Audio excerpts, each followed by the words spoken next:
कोणी काही म्हणण्यात मजा नाही, काही म्हणण्यात मजा नाही. मागच्या वेळेस निदान दुसऱ्याचा आधार घ्यायची पाळी आली होती, यंदा एकट्या गड्याचं काम झालं एवढं. आणि यंदा पंतप्रधान होण्याचं कारण या माणसाची कुंडलीच तशी आहे महाराज. हे कुंडलीवर राहतं महाराज, ही कुंडली आहे. असं हे नाही चालत काय महाराज. तुम्ही माना नाही तर नका मानू, ग्रह आहे का नाही बोला. एवढ्या धक्काधक्कीत त्या माणसानं 18 तास ध्यानधारणा केली, शक्ती येईल नाही तर काय राहील.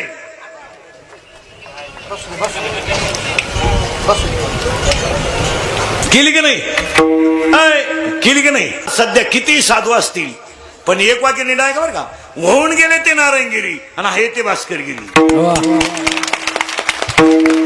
होऊन गेले ते नारायणगिरी, होऊन गेले ते नारायणगिरी आणि आज आहे ते भास्करगिरी. भास्करगिरी भास्करगिरी महाराज एक असा साधू आहे सध्या महाराज. साधूचे जेवढे लक्षण आहेत अंतर्बाह्य तेवढे त्या माणसात आहेत.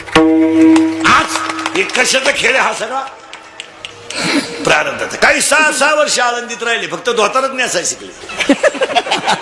काय धोतार नेसले तिकून आले, स्वागा काढला, कोकीसर घालायचा.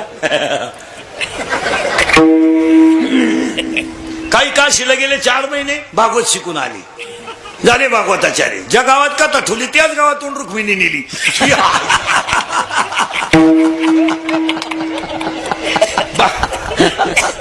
भागवत नाही झालं पण सत्य कथा झाली. का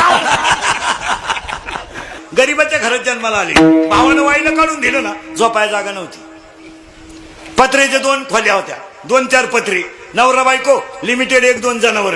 रात्रंदिवस कष्ट केले, प्रारब्ध उदयाला आलं, स्लॅबच्या घरात गेले. गेले का नाही, स्लॅबच्या घरातही गेले. एअरवाई खणली, मोटराई बसवली, पाईपलाईन केली. बिचाराला 2 मुली झाल्या, दोघींचे लग्न टोले जंग झाले. पोरगाही 26ला लागलं, म्हातारं ठणठणीत. 2 गोष्टीमुळं, प्रयत्न आणि प्रारब्ध.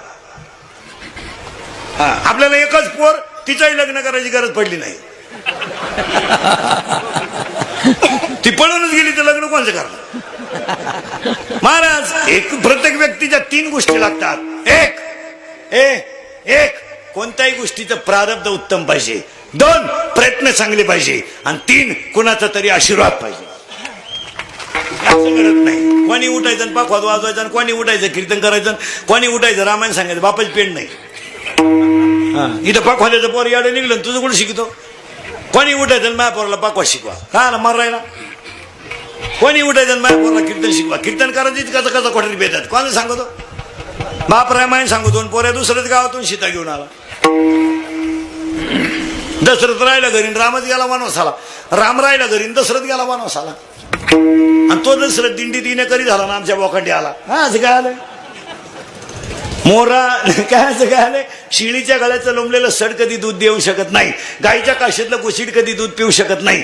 गाळातला बिडू कधी फुलाचा सुगंध घेऊ शकत नाही. प्रेताला केलेला मेकअप कधी शोभा देत नाही. मुंडकं नसलेल्या स्त्रीच्या गळ्याला सोनं शोभून दिसत नाही. बांधावरचं एरण कधी मिडीला वापरता येत नाही. दाणे नसलेली बाजरी कधी शेतकऱ्याच्या फायद्याची नाही. पाणी नसलेलं धरण कधी जनतेच्या फायद्याचं नाही. प्रारब्ध उत्तम नसून प्रयत्न नसणारा माणूस मोठा होऊ शकत नाही. काय म्हणते तुमचं.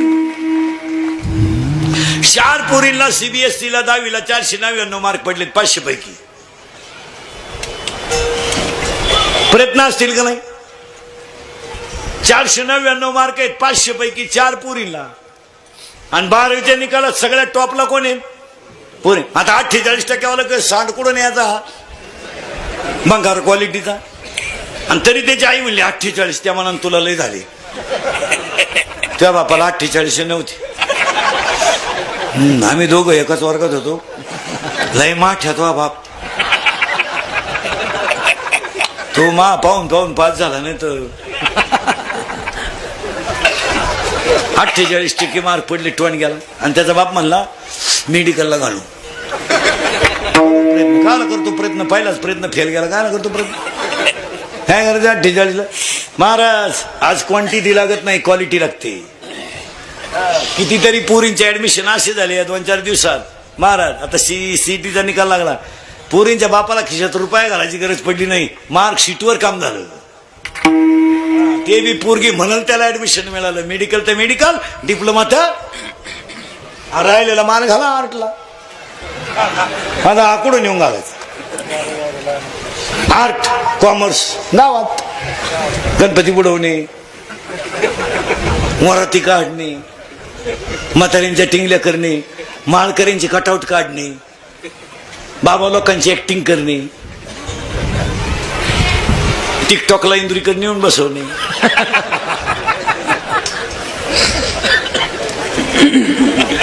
चालून द्या.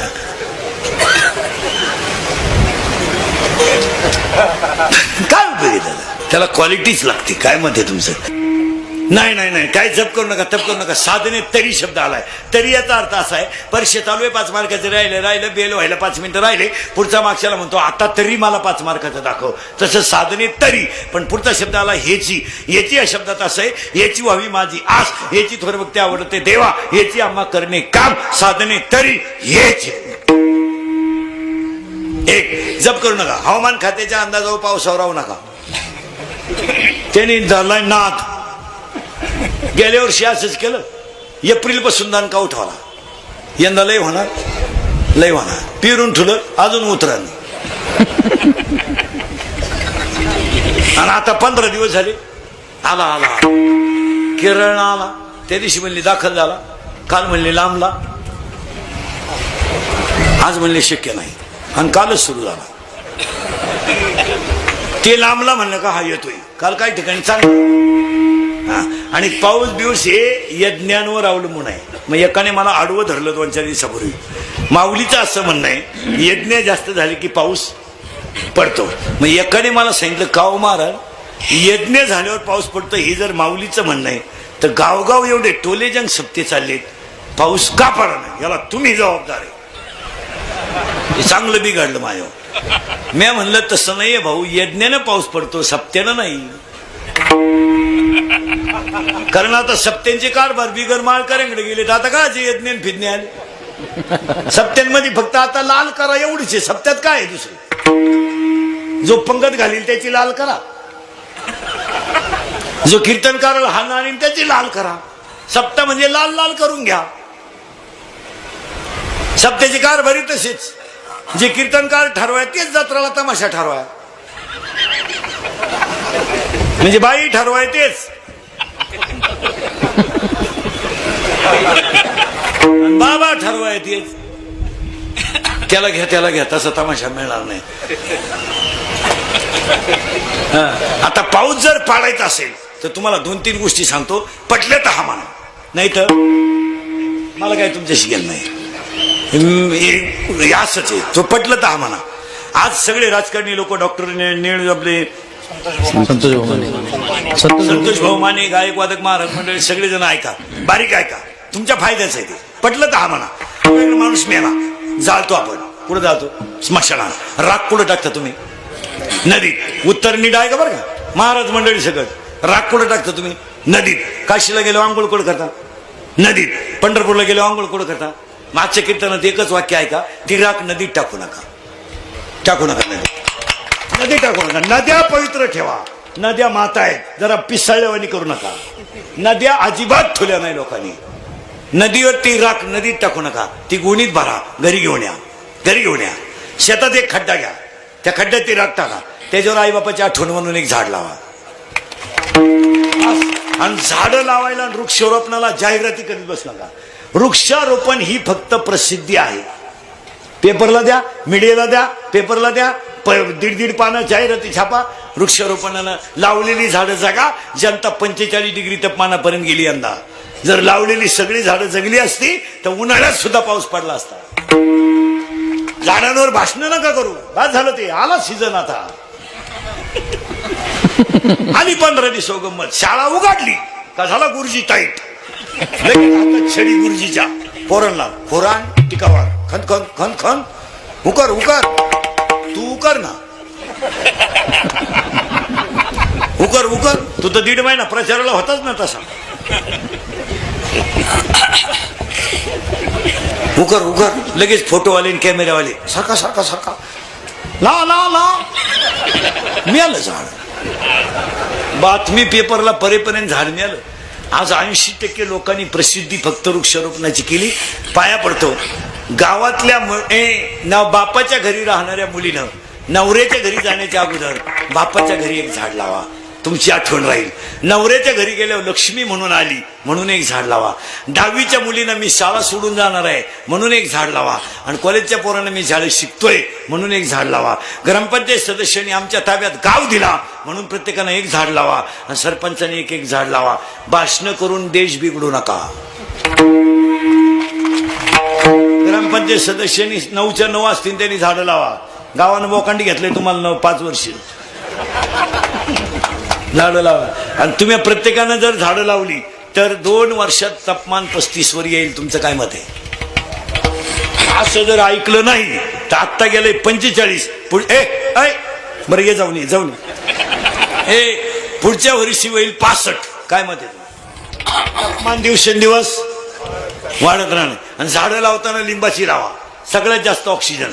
झाडं लावताना चंदनाची लावा, कार्बन डायऑक्साईड आणि ऑक्सिजन जास्त. पण ती जागेत माणसं जाळण्याची राख नदीत टाकू नका. तुमच्या पाया पडतो. यावर तुमचं मत काय? आता काही हलकट म्हणतील बापाची राख कुठं घरी आणत असतं का? तू अशी डोकं लावा, आम्हाला वेळ नाही. बापाला हानीत असतात का? राख नाही घरी आणतील, हाणतात का? राख नदीत टाकू नका. आज नद्यांचं पावित्र्य राहिलं नाही म्हणून हे दिवस आले. हे तुम्हाला मान्यच करावं लागेल. काय म्हणते तुझी?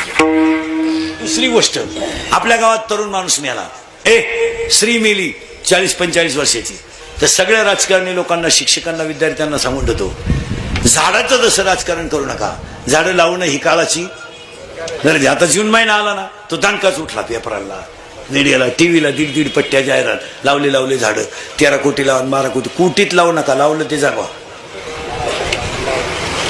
बस. आणि दुसरा एक मुद्दा, 40-45 वर्षाचा माणूस मिळाला, त्याला तुम्ही जाळणार आहात, तर जाळण्याच्या अगोदर त्याचे अवयव काढून घ्या. तसं तुम्ही त्याला जाळणार आहे. मग तुम्ही एक करा, त्याची किडनी जर एखाद्याला कामा येत असेल, त्याचा डोळा जर एखाद्याला कामा येत असेल आणि एखाद्याचा संसार चांगला होत असेल तर अवयव दान करायला काय हरकत आहे? आज डोळे नसणारी माणसं नाहीत का? बोला.